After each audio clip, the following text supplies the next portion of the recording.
ಕೊಪ್ಪಳ ಜಿಲ್ಲೆ ಕುಷ್ಟಗಿ ತಾಲೂಕಿನ ತುಳುವಗೆರೆ ಗ್ರಾಮದಲ್ಲಿ ಕಲಬುರಗಿ ಶ್ರೀ ಶರಣಬಸವೇಶ್ವರ ಜಾತ್ರಾ ಮಹೋತ್ಸವ ಭಾರಿ ವಿಜೃಂಭಣೆಯಿಂದ ನೆರವೇರಿತು. ಎರಡನೆಯ ಕಲಬುರಗಿ ಎಂಬ ಹೆಸರು ಪಡೆದು ತಳುವಾಗೆರೆ ಗ್ರಾಮದಲ್ಲಿ ಶ್ರೀ ಶರಣಬಸವೇಶ್ವರ ಜಾತ್ರೆಯನ್ನ ಗ್ರಾಮದ ಸುತ್ತಮುತ್ತಲಿನ ಭಕ್ತರೊಂದಿಗೆ ನಗಾರಿ, ಡೊಳ್ಳು ಕುಣಿತ, ಬಾಜಾ ಭಜಂತ್ರಿ, ಕರಡಿ ಮಜಲು, ಹಲವಾರು ವೇಷಧಾರಿ ಬೊಂಬೆಗಳು, ಭಜನಾ ಮೇಳದೊಂದಿಗೆ ಜಾತ್ರೆಯನ್ನ ರಾಜ್ಯ ವೈಭವದೊಂದಿಗೆ ನೆರವೇರಿಸಲಾಯಿತು.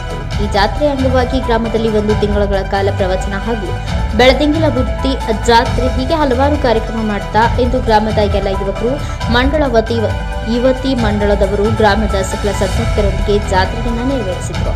ಈ ಸಂದರ್ಭದಲ್ಲಿ ಗ್ರಾಮದ ಸುತ್ತಮುತ್ತಲಿನ ಗ್ರಾಮದವರು ಹಾಗೂ ಊರಿನ ಗುರುಹಿರಿಯರು, ಮಹಿಳೆಯರು, ಯುವಕರು ಈ ಸಂದರ್ಭದಲ್ಲಿ ಉಪಸ್ಥಿತರಿದ್ದರು. Rudrappa Hebballi, NKS TV4 news, Ron.